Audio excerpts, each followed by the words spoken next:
do you think kind of got the team to this position? You play the season. You do the best you can to prepare each week. Go out and compete, and you have to live with the results. That's what it is.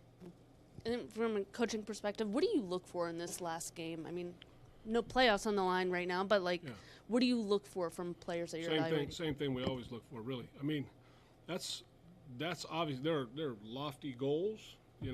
Win a championship, get yourself in the tournament, have a chance to compete for that championship. But being professional, showing up every day,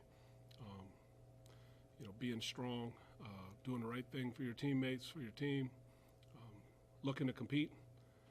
No matter what we're doing, no matter what we're playing, looking to compete. So those are the things that I focus on. Are there any young players in particular you're excited to evaluate? Everybody gets evaluated, there may be a few guys that are forced into duty with some of the injuries we've had. So, we'll expect those guys to go in and give us their best. See how they've developed during the year and what they've learned, and let them express themselves. Put your best foot forward. Show us what you got. Might be a little hard because I know the season's not over, but we're not going to get to talk to you next week. How would you say, big I'm picture, not unreachable, but go ahead. your defense has played this year? What now? How the defense has played this year, big picture? A lot of good things. I really appreciate, respect, love the guys, the effort, the commitment to this organization, preparing hard every week, going out and giving us what they have each week, sticking together, through adversity and things. I think it's been outstanding. I think there's been a lot of real positives. So ultimately, as a team, we wanted more out of this year, but I'm proud of the effort that the guys gave. Seeing John Allen and Duron Payne at full strength almost all year, how important would it be to keep that duo together for future years for this franchise? Yeah, I mean, that's going to be a big one. Obviously Duron's been outstanding. We got both those guys are tremendous football players and a big part of what we do. And not to get all philosophical, where do you see yourself in 10 years, but defensive coordinating, is this where you want to be? Do you see yourself wanting to maybe become a head coach again? Like, is there a next step, or have you thought about how long you want to remain in the NFL, like things like that? Yeah, I mean, as long as I'm enjoying myself and I'm good at what I do, which I am doing both right now, I feel like I love what I do. I do it because I love it. I'm not doing it because I'm trying to, rise to some position. I have a wealth of experience as a head coach, but that opportunity comes, that'd be great. But if it doesn't, I'm happy doing what I'm doing. And really, I've enjoyed my entire time in the league. I enjoyed being an assistant strength coach. So my entire time in the league has been a blessing, and it's been a great honor to do what I do, and competing every week and every day, and I love it, and that's why I do it. What you make of Chase's performance against Cleveland with a bigger workload than he had against San Francisco? Yeah, I think Chase has been solid in the two outings. Look forward to him playing again this week. He's had to, he worked really hard to come back, and he brings toughness and awareness, that is at a really high level. And he's one of those guys that just loves to play. You can see it, in his performance. You see it in the support of teammates. He has a lot of passion for the game. And when you look at the season as a whole, is there maybe one or two players that in week one, maybe like till now, exceeded your expectations, like going into the season? I didn't really prepare my thoughts along those lines.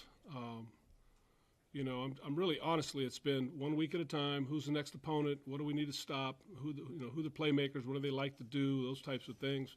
Where do we have matchup issues? Where are we going to take care of these guys? So it's like I'm into that part of it right now. We'll get into the evaluation part, but it's hard to really look back and do that right now. Coach, from the outside looking in, it seems like every season, the offseason, the conversation becomes about coaches kind of having less and less time to really put a winning unit together. Do you feel that's accurate, given your experience in the NFL, or do you kind of think it stayed the same, just maybe more attention is spent on it? Yeah, I don't feel that way. So I think we have plenty of time, and I think the guys make a big commitment. and it's the off season, and how that goes together. I feel like it's an important time, but I think we get all the time we need. I don't think time's an issue.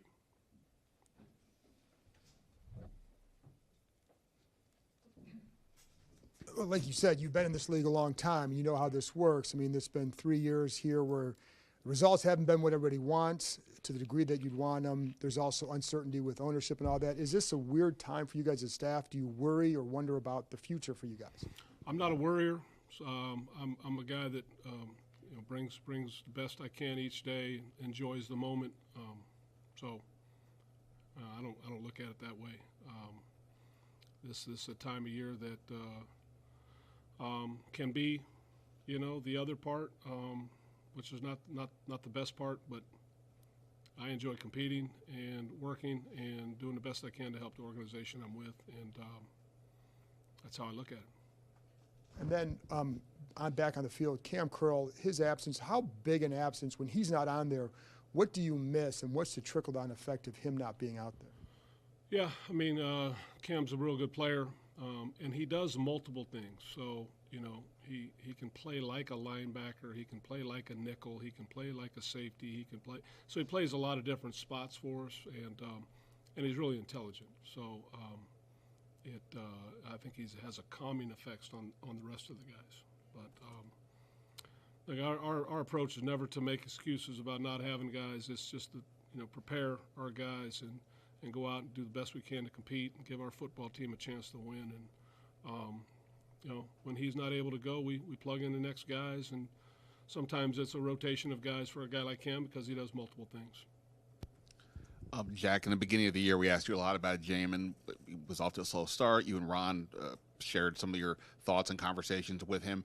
Then he seemed to progress. Just curious, now we're at going to the last week, how do you feel he's progressed further, and then what's the next step for him? Yeah, I think he had a solid year. I think there's still more there. He's got a lot of natural talent. He matured this year, played at a higher level, and there's more there. And look forward to continuing to develop him and get more confident, mature play out of him. But I think he has made tremendous progress this year. And that sort of the middle part of the season, when you guys were stacking up wins, the turnover margin was definitely going in your favor. It's gone back a little bit the other way lately. I know the notion of turnovers come in bunches, and maybe it's something you can't completely control, but is there something from that middle part of the year that you look to harness to, throughout next year? Yeah. I mean, yes, that's an obvious question, and the obvious answer is yes. I mean, that's really the biggest difference right now is as a team we're minus whatever it is in the turnover category, and that's not a winning recipe. You look at Dallas, the biggest thing they're doing different is they've got a huge turnover margin in their favor, and that's a big part of the game. And might be the biggest stat. A lot of stats are looked at. Sometimes they come, sometimes they don't, we're going to continue to stress the things that we're stressing to get the ball out, to take our opportunities for interceptions, to create fumbles, and I know that we've had, like Defoe has had some plays that where you're seeing the effort to go and chase to the ball has led to directly to turnovers, and that's what you want to see out of 11 guys. Jack, with what happened with Demar Hamlin on Monday night, does that change for you anything this week in how you approach the guys, or did you give them a chance to talk about it? Did you say something, even if it was just to the defense? I did say something to the defense. I said that I thought it was a beautiful thing to watch. This is the NFL experience that I've had.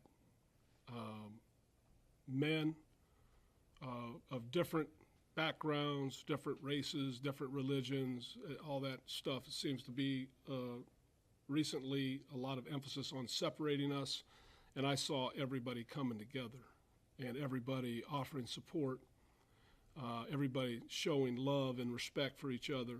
I saw a huge group of people holding hands and praying together. And to me, that's the best. To me, our country, our world can see more of that because that's the best in humanity. And to me, that's what I know about the league.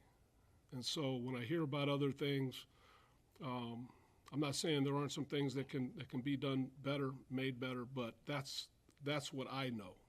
You know, I have a lot of good people that I've played with over the years, coached with over the years, different backgrounds, different races, and it doesn't matter. These are brothers.